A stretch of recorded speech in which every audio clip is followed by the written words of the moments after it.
Desde nuestros estudios en Washington, D.C., Batalla Política. Bienvenidos a Batalla Política. Les saluda con mucho gusto Yali Núñez. Hoy nos acompaña el gran Gonzalo Abarca de BOA. Un placer estar contigo, Yali, la verdad que sí. Un placer tenerte. Y para empezar, porque esta ha sido una semana cargadísima de noticias aquí en Washington, D.C., ¿qué les parece si pasamos con Emiliana Molina, que nos tiene lo último que ha acontecido? Adelante, Emiliana. Hola, ¿qué tal, Yali y Gonzalo? Pues les proponemos debatir sobre estos temas que han sido noticia esta semana aquí en Estados Unidos. Primero, la presidenta de la Cámara de Representantes, la demócrata Nancy Pelosi, anunció este martes la apertura formal de un procedimiento para abrir un juicio político contra el presidente Donald Trump. Pelosi aseguró que se puso en marcha esta acción por su traición al juramento de su cargo y por violar seriamente la Constitución. Segundo, los países parte del Tratado Interamericano de Asistencia Recíproca, conocido como el TIAR, pactaron este lunes identificar y sancionar a dirigentes del gobierno venezolano de Nicolás Maduro, vinculados con actividades ilícitas, corrupción o violaciones de derechos humanos. El tratado prevé la defensa mutua entre las naciones firmantes ante ataques armados. Tercero, por tercera vez, el mandatario estadounidense Donald Trump sostuvo un discurso en el marco de la Asamblea General de la ONU. Destacó la agenda de América Primero en su política exterior. Pero su discurso se vio opacado por el terremoto político que lo esperaba en Washington, donde los demócratas avanzaron con una investigación formal para iniciar un juicio político. Yali, Gonzalo, es tiempo para el debate.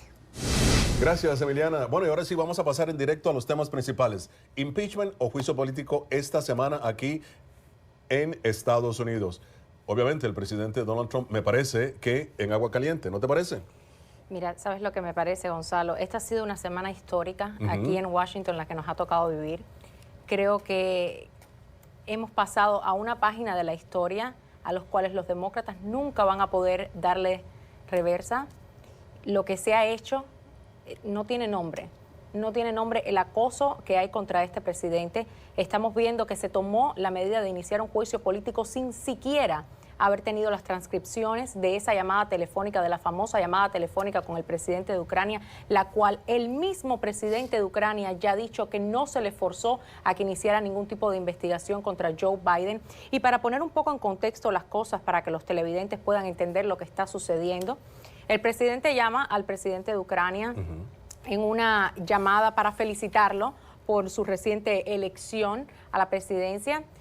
En esta llamada se habla sobre lo que fue Joe Biden y su hijo tenían vínculos con Ucrania con respecto a que el hijo de Joe Biden estaba recibiendo $50,000 por una compañía, esto sin tener las credenciales necesarias sobre los negocios que se estaban haciendo, y estaba recibiendo este dinero.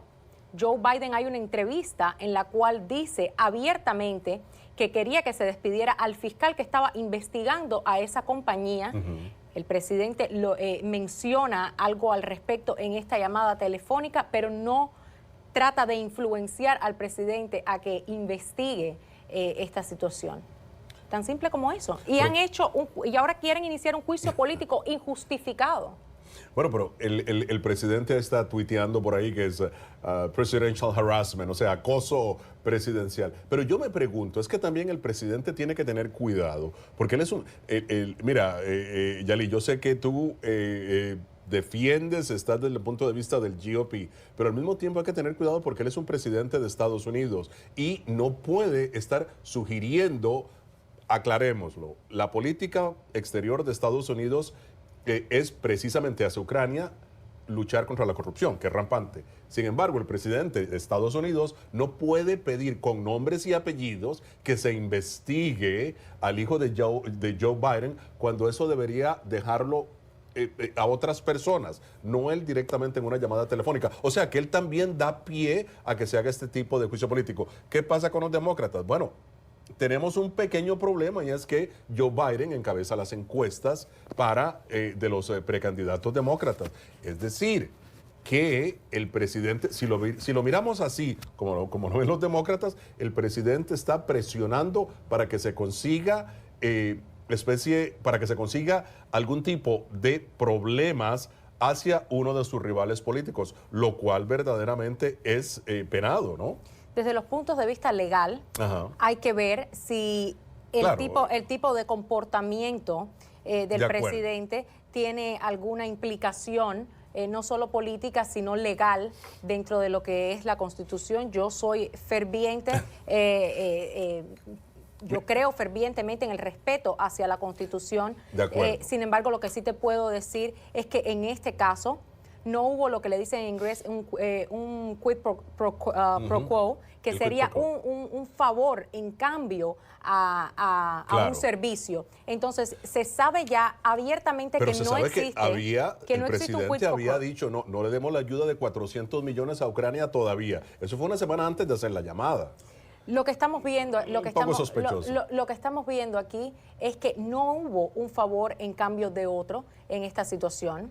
Lo que estamos viendo aquí es que, como tú dices, la ayuda que se le dé a cualquier país del mundo tiene que ser justificada. Y no solamente tiene que ser justificada, ese país tiene que estar en lo que son las bases legales y en una situación buena con los Estados Unidos, que es quien le está brindando este tipo de ayuda. Entonces, asegurémonos que no haya ese tipo de corrupción, asegurémonos, y especialmente de un vicepresidente de los Estados Unidos, cuando hay un video que abiertamente está Joe Biden diciendo en una entrevista, ¿sabes qué me dice? Que no lo despida, que le habían dicho, la persona le dice, no, tú no tienes el poder para despedirme, usted no es el presidente, y él le dice, bueno, llama al presidente Obama a ver qué te dice. Entonces, cuando vemos ese tipo de comportamientos y vemos el acoso que están teniendo los demócratas con el presidente Trump, ¿por qué no sacan las transcripciones de la llamada telefónica de Biden? Es lo que me pregunto yo.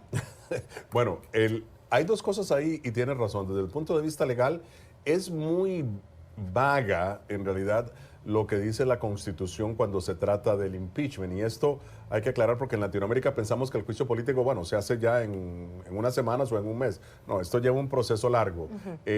Y al final de cuentas, la Cámara, si lo vota, que se haga un proceso, hay razones suficientes, tiene que pasar al Senado, y en el Senado hay mayoría republicana, y los mismos analistas concuerdan en que no va a pasar de ahí. Pero bueno, el punto legal. La Constitución es muy vaga en realidad cuando se trata del impeachment, y me acuerdo que, y dice que solamente será cuando hay traición, soborno u otros delitos y faltas graves. Imagínate, traición, soborno u otros delitos de falta grave. Por eso Nancy Pelosi está acusando al presidente Trump de traición. Has visto que continúa diciendo es una traición como presidente a la Constitución de Estados Unidos. Eso solamente, lo podrá dilucidar el mismo Congreso. Lo que está pasando con Nancy Pelosi es realmente lamentable, que en todos sus años de carrera se reduzcan a guiarse por una Alexandra Ocasio-Cortez, que es la que una de las demócratas nuevas que está presionando a un juicio político contra el presidente Trump. Lo vimos, te puedes guiar por el Twitter de ella, de ellos. A favor de Alejandra? Porque en semanas recientes Alejandra Ocasio-Cortez ha estado diciendo que no solamente sería vergonzoso el que el presidente cometiera una falta, que lo vergonzoso sería básicamente que los demócratas permitieran que no se hiciera un juicio político en contra del presidente Trump. Entonces, cuando vemos este tipo de reacción desesperada, los demócratas los demócratas están gastando todas y cada una de sus municiones antes de que llegue 2020. Y yo lo que quiero saber es qué es lo que van a hacer cuando se le acaben las balas que le están tirando al presidente Trump. Bueno, obviamente se le va a acabar. ¿Qué va a pasar con el juicio político? No sé, porque en realidad nadie sabe. Yo creo que va a perjudicar al presidente, en lo personal. Otros dicen que no, que va a perjudicar a los demócratas. Sin embargo, de nuevo, hay que tener las pruebas suficientes, hay que saber leer entre líneas, como bien lo dices, el presidente Zelensky este miércoles diciendo junto al presidente Trump en Naciones Unidas de que la llamada fue cordial. O sea, ya un testigo diciendo eso. Hay que tener los elementos de juicio, hay que esperar a que se aclaren esos nublados del día para poder entrar más en detalle en esta situación. Y también realmente lamentable, en una semana tan importante donde se dieron reuniones importantes, donde... eso lo ha opacado. Fue totalmente lo ha opacado porque el presidente estuvo en Naciones Unidas dando un discurso con los líderes mundiales. Estamos viendo que se quieren llevar a cabo diferentes programas para que la nación continúe saliendo adelante, para que la economía siga prosperando, y se ve opacado por por este ataque injustificado realmente por parte de los demócratas, porque si todavía tú me dices, esperaron a que salieran las transcripciones y después dijeron, estamos preocupados por tal parte de la transcripción, ok, pero un día antes de siquiera haber chequeado las transcripciones, antes de que se hubieran desclasificado estos documentos, ya estaban saliendo a la luz pública, a la palestra pública, a dividir al pueblo estadounidense con un juicio político del cual no tenían siquiera pruebas para poder empezar. Lo único que yo te puedo decir sobre este juicio político, y es que todos están tomando partido, es que me parece que el presidente también, reitero, dio pie a este juicio político que se le está dando. El presidente no tiene por qué llamar, y hay mucho cuidado, porque está poniendo a su asesor legal, a su abogado principal, Rudy Giuliani. ¿Para qué lo está llamando? ¿Cómo le puede decir al presidente Zelensky que se comunique con el fiscal general, William Barr, para que investigue este caso? O sea, no puede hacerlo. Él dice, bueno, estamos preocupados por la corrupción, perfecto, se queda hasta ahí. No sé, pudo haberlo hecho de otra forma, no como si ellos fueran... Giuliani es abogado de él, pero William Barr no es su abogado. Bueno, sí menciona al fiscal general. Al fiscal general, pero el DOJ, o sea, el Departamento de Justicia, ya ha salido y se ha pronunciado, ha dicho que no había nada significativo dentro de esta llamada. Entonces, lo que estamos viendo aquí es una desesperación constante por parte de los demócratas. También sabemos que hay una encuesta de Monmouth que encontró que casi 2/3 de los estadounidenses se oponen a un juicio político. ¿De qué estamos hablando? Es desgastante, es divisorio para el país. ¿Qué ventaja se le saca a algo? Ya no saben por dónde atacar, Gonzalo. Bueno, pero mira, perdona, pero yo creo que aún... de nuevo, el presidente da pie para todo esto. Eso no se requiere. Yo en lo personal creo que aún falta una prueba fehaciente en donde efectivamente se confirme. La ayuda, se dice que el presidente suspendió la ayuda antes de hacer la llamada, una semana antes, había suspendido temporalmente la ayuda hacia Ucrania, como en un intento por decir, bueno, si no investigan a Biden, no les vamos a dar los 400 millones. Eso también tiene que confirmarse, eso también tiene que ser investigado. Hay una cosa que sí tengo que aclarar y es una parte desde el punto de vista de prensa. Y ya el presidente pidió una investigación a Joe Biden, el ex vicepresidente, y a su hijo Hunter. Está pidiendo una investigación.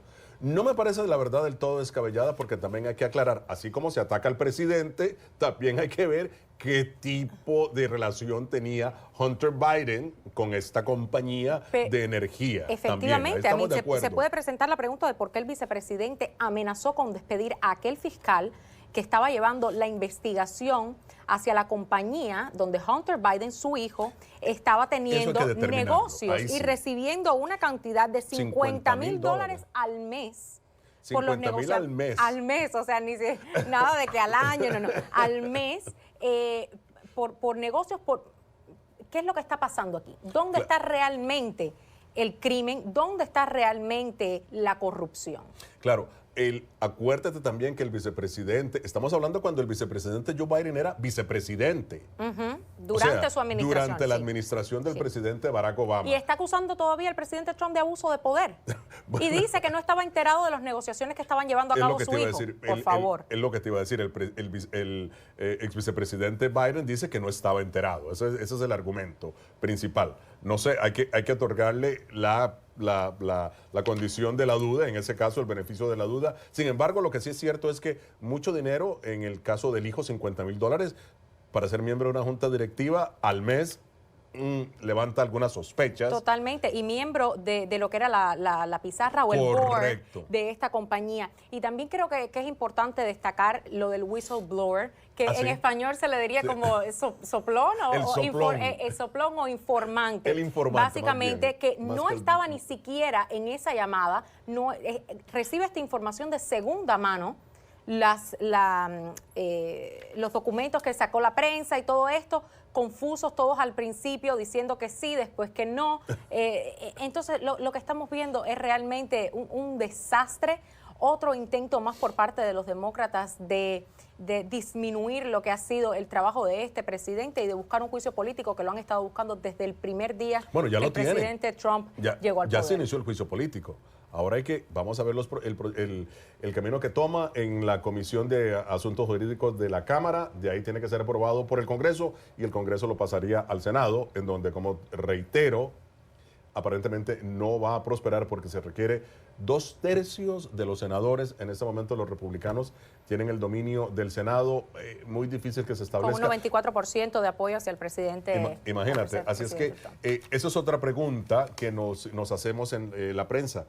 ¿Por qué se hace un juicio político sabiendo que no va a prosperar en el Senado? Porque ópticamente ellos quieren dañar la imagen del presidente. Bueno, esa es la pregunta que nos hacemos en la prensa. Bueno, independientemente si eres republicano o demócrata, se sabe que no va a prosperar en el Senado. Ningún senador ha dicho, solamente Mitt Romney ha dicho de que... Mitt Romney lo que ha dicho es que sería preocupante si realmente hubiera una situación de quid pro quo. Abriendo un poco la puerta de que, bueno, es preocupante y podría hacerse algún tipo de investigación.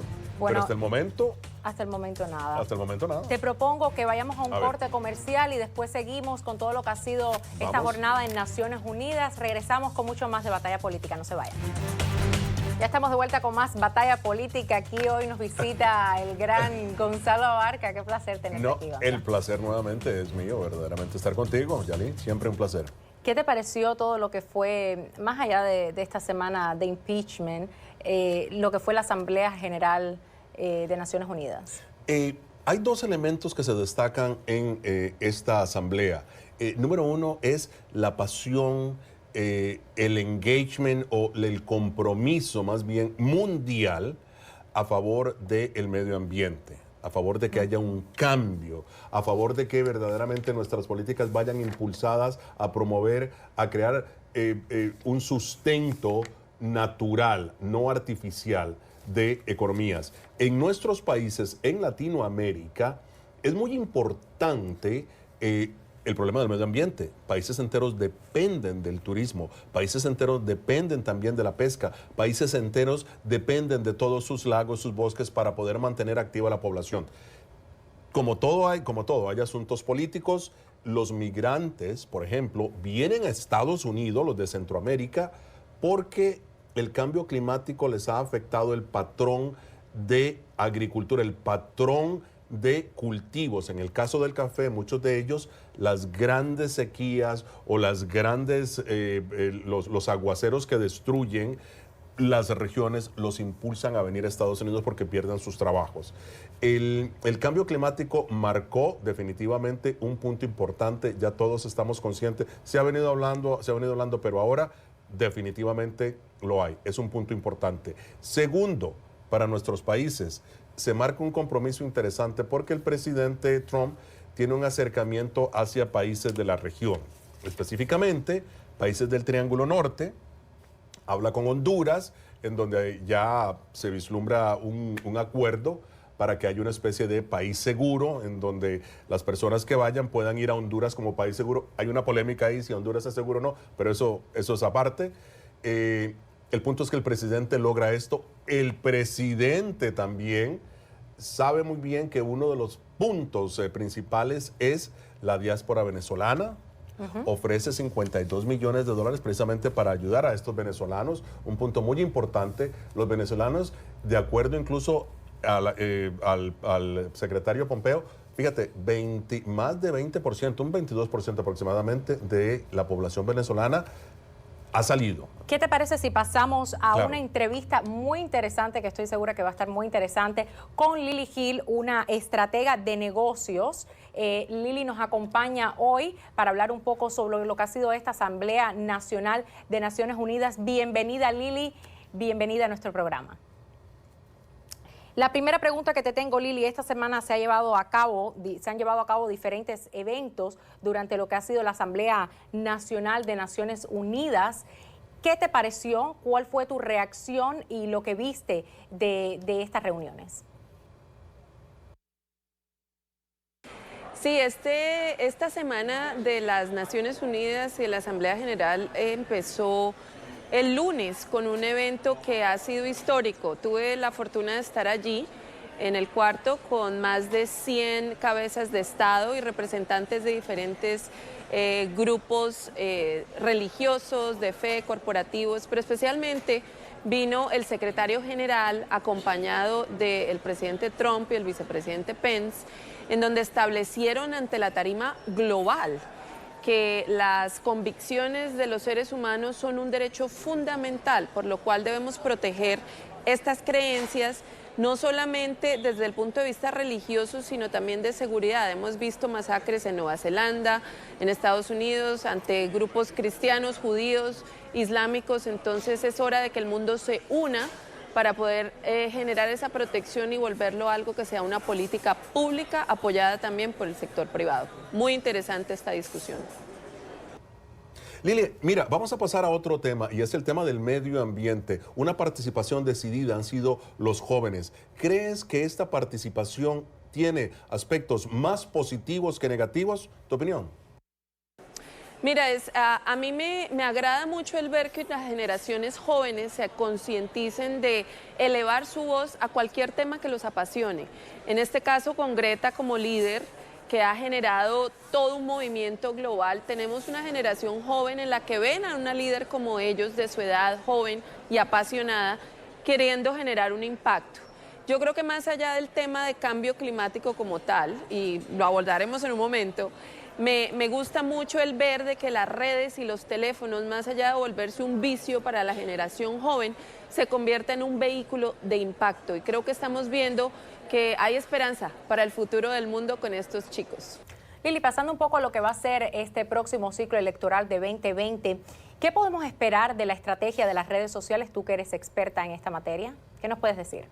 Mira, yo creo que las elecciones, no solo las del 2016, sino la del presidente Obama, dejó muy claro que la efectividad de las redes sociales y los medios digitales es fundamental para lograr influenciar mentes y corazones. Sin embargo, tenemos un dilema ético que también lo vivimos con Cambridge Analytica. Cambridge entró a leerle los detalles de los perfiles a muchas personas para hacerles el targeting personalizado de sus creencias políticas. Yo creo que cualquier persona que esté haciendo marketing, publicidad o relaciones públicas en esta nueva era, si no lo hace con las redes sociales, que es en donde los millennials y generaciones jóvenes consumen sus noticias e información, pues no van a ser efectivos. Falta mucho todavía por ver cuál va a ser la estrategia, pero existen muchas herramientas de inteligencia artificial y procesamiento natural del lenguaje que te pueden hacer muy inteligente en este mundo digital. Hablemos específicamente de los latinos y las elecciones en 2020. Lili, ¿qué nos están diciendo las últimas encuestas? ¿Cuál es el comportamiento que tendría el voto latino en estas elecciones? Mira, el 2020 es un año que llegó muy pronto y muchos aún están tratando de aprender qué fue lo que pasó en el 2016, en donde en contra de los estrategas y las encuestas, el presidente Trump se convirtió en el presidente. Pues yo les cuento, y yo creo que es primicia aquí para NTN 24, que en nuestra compañía Culture Intel, en donde tenemos un algoritmo que es capaz de minar todas las discusiones abiertas digitales para generar una lectura de la opinión y sentimiento, corrimos datos hace 2 semanas. Más de 30 millones de discusiones abiertas digitales las analizamos, en donde vimos hispano, hombre, mujer, afroamericano, asiáticos en Estados Unidos para saber qué es lo más importante. Pues aquí está la gran revelación. El 32% de las discusiones políticas y sociales de los hispanos son relacionadas con acceso a trabajos y la economía, seguido por la salud y seguido por la educación. Entonces, ¿qué nos dice eso? Que los hispanos somos una comunidad que se interesa por la economía de su familia y por la economía y las oportunidades de este gran país. Así que, sin meterle política aún, cualquier agenda que esté anclado en eso, que definitivamente es lo que mueve a nuestra comunidad, va a tener mucho éxito. Yo creo que ese es el reto que tienen los demócratas para que puedan contextualizar cómo sus políticas sociales e inclusivas generan un impacto económico en la familia de ese votante. Lili, en cuanto se trata a política exterior y política doméstica, hemos visto que el presidente, ese sentimiento de patriotismo que quiere llevar a su base, por supuesto, que quiere llevar hacia todos los estadounidenses, es sumamente importante. ¿Crees que esto sopesará más durante este ciclo electoral o crees que las políticas de relaciones exteriores tendrán un mayor peso? Es muy interesante el rol de las políticas con Latinoamérica cuando analizamos a los hispanos aquí. Volviendo a los números, porque eso es lo que a mí me guía.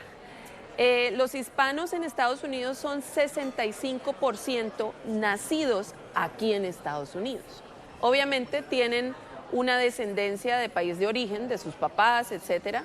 Pero lo repito, el 65% de los hispanos nacieron en Estados Unidos. Entonces son 100% americanos y 100% latinos también. Así que a la hora de tomar una decisión, como nosotros lo hemos descubierto con los insights de Big Data, efectivamente son los temas locales y personales los que los mueven más allá de los internacionales. Sin embargo, en un tema como el de Venezuela, por ejemplo, en donde obviamente hay un impacto humano y social monstruoso, sí importa cómo te relacionas con mi país de origen o qué nivel de empatía tienes para ayudar o no, pero no necesariamente es un top, dicen los estrategas. Esto, una vez más, no es mi opinión, es lo que los datos nos muestran. Vamos a ver qué dicen nuestros politólogos de este tema. Fíjate, hay algo también en el que debemos hacer hincapié y es que los políticos en Estados Unidos la mayoría de las veces se equivocan, Lili, porque piensan que el voto latino es monolítico, es homogéneo, todos piensan de la misma manera y no es así. Ahora, tomando en consideración esto, ¿qué es verdaderamente, en tu opinión, en tu análisis, lo que están haciendo los partidos políticos? ¿Cómo va encaminado esa política hacia los latinos? Mira, existe una gran diversidad dentro de nuestra comunidad hispana. Yo creo que eso intuitivamente cualquiera lo sabe. Colombianos, venezolanos, mexicanos, argentinos, chilenos, somos diferentes, pero nos unen unos valores muy bonitos de familia, de unidad, de una prioridad que nos han inculcado del buen trabajo. Pero efectivamente, cuando se trata de política, es una diversidad que los candidatos de derecha e izquierda deben abordar. Primero que todo, nosotros somos un segmento muy emprendedor y eso significa que son gente de negocios. Los hispanos están creando nuevos negocios 2 veces más rápido que el resto de los segmentos. Entonces, cualquier política fiscal, incentivos o cosas que promuevan esa libertad empresarial va a ser importante y hay que tenerlo en cuenta. Igualmente, hay regionalismos. Si yo quiero ganar en Texas y en California, hay que ser muy enfocado en temas mexicano-americanos versus aquí en Nueva York, en donde es dominicano y puertorriqueño, y en el sur de la Florida, en donde seguimos viendo más presencia cubana, colombiana, venezolana. Me voy al centro y se ha vuelto puertorriqueño. Todo eso, así como hay matemática electoral, debe haber una matemática latina electoral para no cometer errores y asumir que todos somos iguales. Hay un segmento muy educado, hay un segmento bicultural y bilingüe que son americanos y colombianos o venezolanos o mexicanos al mismo tiempo, y existen regionalismos que hay que tener en cuenta. Así que no, como dirían en inglés, one size does not fit all, una talla no le cabe a todo el zapato. Lili, en cuanto a los latinos que vivimos en los Estados Unidos, no todos estamos de acuerdo con las mismas políticas. ¿Cuál crees tú que serían esas diferencias importantes para este próximo ciclo electoral y lo que determinaría el voto latino? Mira, definitivamente el perfil del latino que ha llegado, digamos así como llegué yo, inmigrante, pero llegué con una visa de estudiante, es muy diferente a alguien que viene porque un familiar le pidió su residencia o alguien que llega con estatus de refugiado. Entonces, debemos analizar eso, entender que al final del día las motivaciones no son las mismas y que existen, aunque para muchos sea una gran sorpresa, un gran porcentaje de hispanos que son conservadores. Es más, el 55% de los latinos son católicos y existe todo un contexto conservador que hay que no se puede asumir, y yo creo que Hillary tal vez se confió en asumir.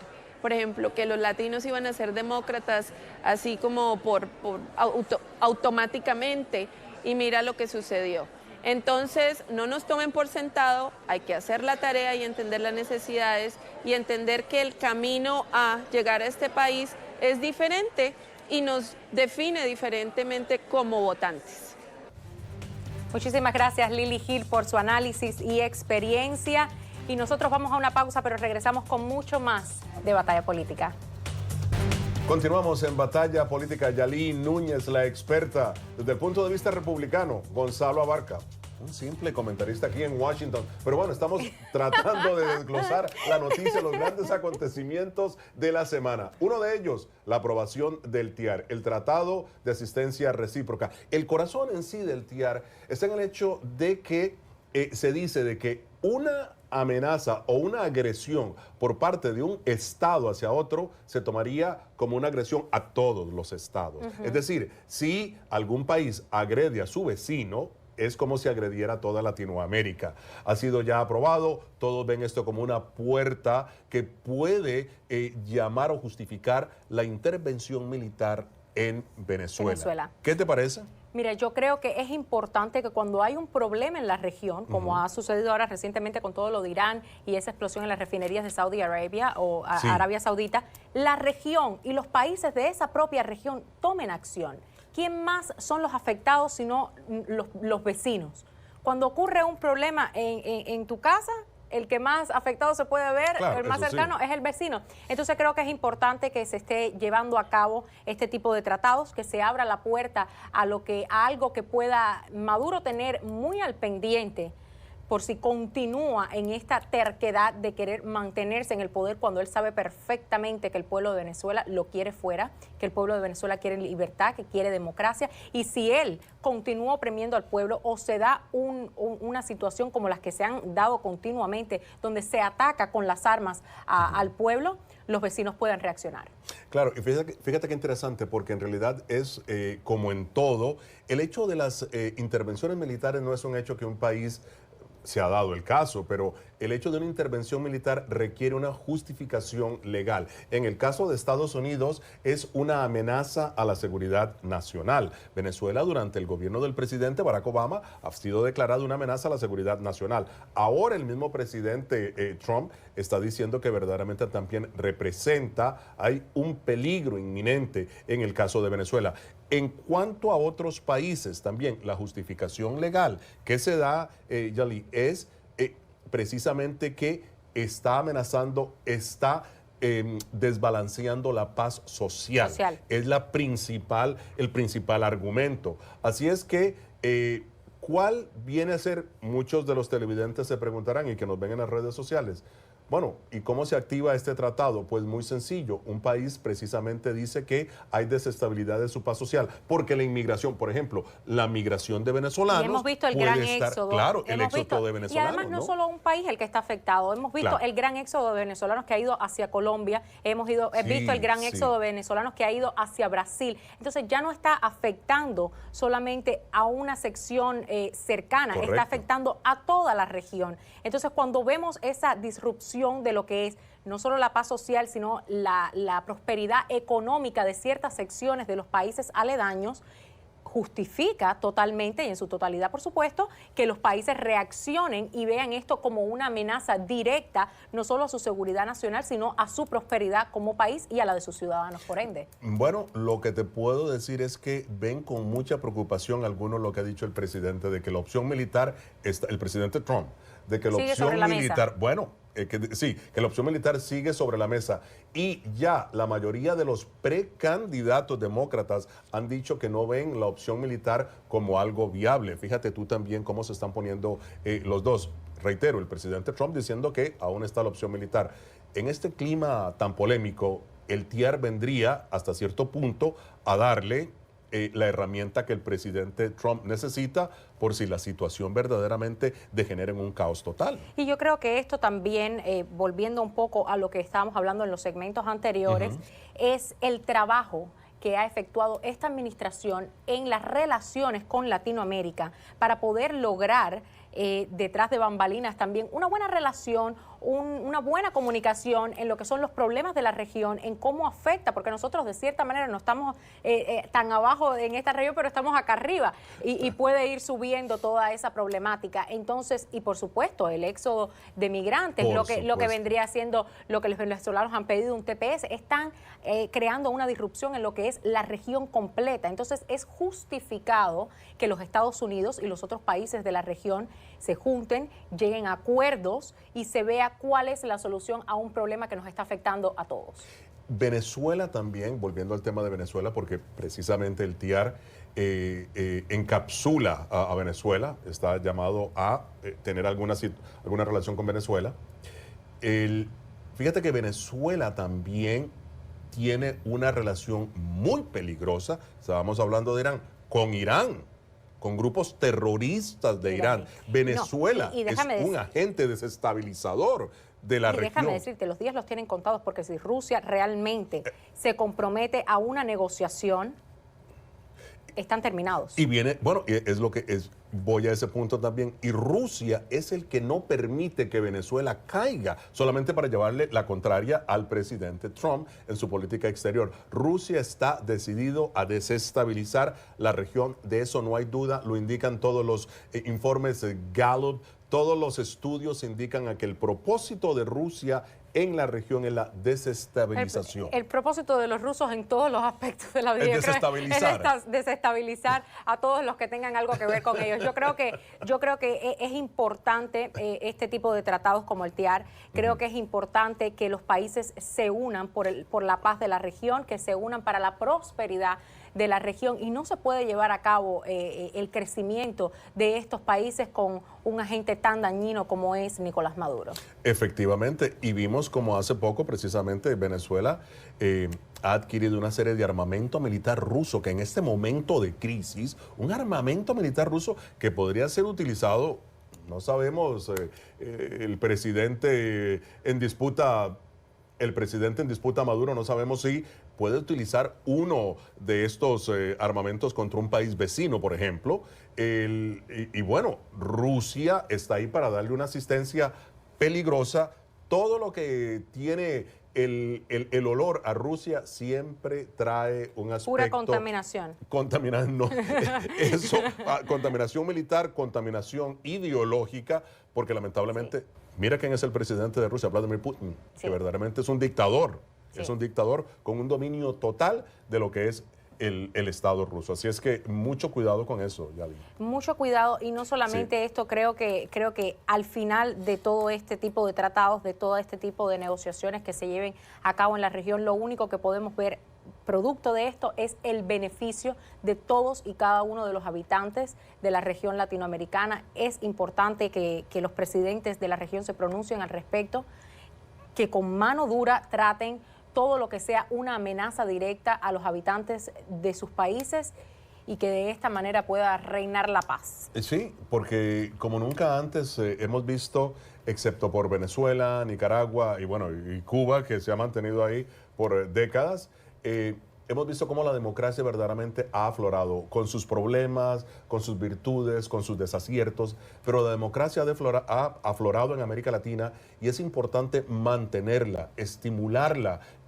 cerrar portillos que en este momento están abiertos para cometer fechorías. Bueno, cerrar esos portillos, pero cuando elementos como Rusia, cuando elementos como China, cuando elementos como grupos terroristas que han sido precisamente estimulados por regímenes como el de Irán, pueden estar en la región uniéndose a grupos del narcotráfico que verdaderamente desestabiliza todo el área, es muy peligroso. América Latina tiene que unirse, el TIAR es importante, los países tienen que crear también mecanismos para poder lidiar con estas narcobandas o narcogobiernos, que es por donde obtienen una gran parte de su dinero. Y al final todos los que sufren es el pueblo. Porque el pueblo es el que está sufriendo.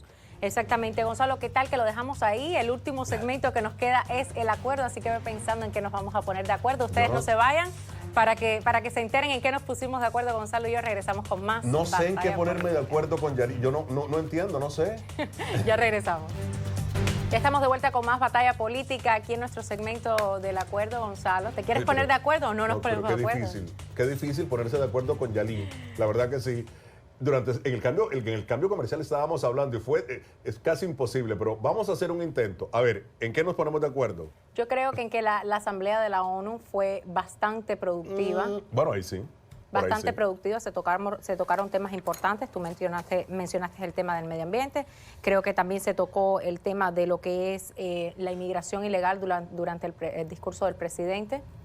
Sí, y en eso sí que todos aquí estamos de acuerdo en todo el continente, y es que Estados Unidos está viendo a Latinoamérica y está efectivamente dándose cuenta de que hay que estimularlo en su economía, hay que estimularlo con programas, con iniciativas de prosperidad. En las iniciativas de prosperidad, porque de lo que se trata es cumplir el llamado sueño americano, bueno, que América es todo el continente, el sueño americano en nuestros propios países, sin emigrar, sin tener la necesidad. Sí, sin tener la necesidad de salir de nosotros. Yo creo que nadie quiere abandonar la patria, su país, pero la realidad es que cuando se hace hay que hacerlo de manera legal, hay que hacerlo de una manera inteligente que no ponga en riesgo nuestra seguridad, nuestra salud o la de nuestra y familia. La de nuestras familias, por supuesto. Y creo que esos fueron temas que se trataron en esta Asamblea General de la ONU. Creo que también se hablaron de temas importantes como fueron las negociaciones con China. Creo que, como dijo el presidente, puede todavía haber un tratado. Esperemos que se lleve a cabo por el bien y la prosperidad de ambas naciones y para que el comercio se dé de una manera justa y recíproca. Se tocaron otros temas importantes también. Creo que fue en general una buena participación de los Estados Unidos en esta asamblea. Sí, hubo una participación bastante positiva, si se quiere. La ayuda a Venezuela. La ayuda a Venezuela también muy positiva. La lucha o el intento de Estados Unidos de crear esta gran coalición contra Irán y su programa, a lo que Estados Unidos llama su programa nuclear, que Irán le llama programa de energía. Bueno, sí. Pero sí, el presidente, digamos, tuvo puntos a favor porque logró en el lado de Irán crear no un antagonismo, sino todo lo contrario, crear un conglomerado. Y dejó muy claro que no hay enemigos permanentes, que están las puertas abiertas para las negociaciones y para la diplomacia, que están ahí por el bien y la paz mundial. Ahí lo dejamos, Gonzalo. Lo dejamos ahí. Un placer tenerte siempre acá con nosotros en Batalla Política. Esperamos que tu schedule, tu horario tan ocupado no deje que sea la última vez. Por favor. Ustedes, muchísimas gracias por el placer de su compañía y nos vemos el próximo domingo con más Batalla Política. Gracias, Yali, un placer.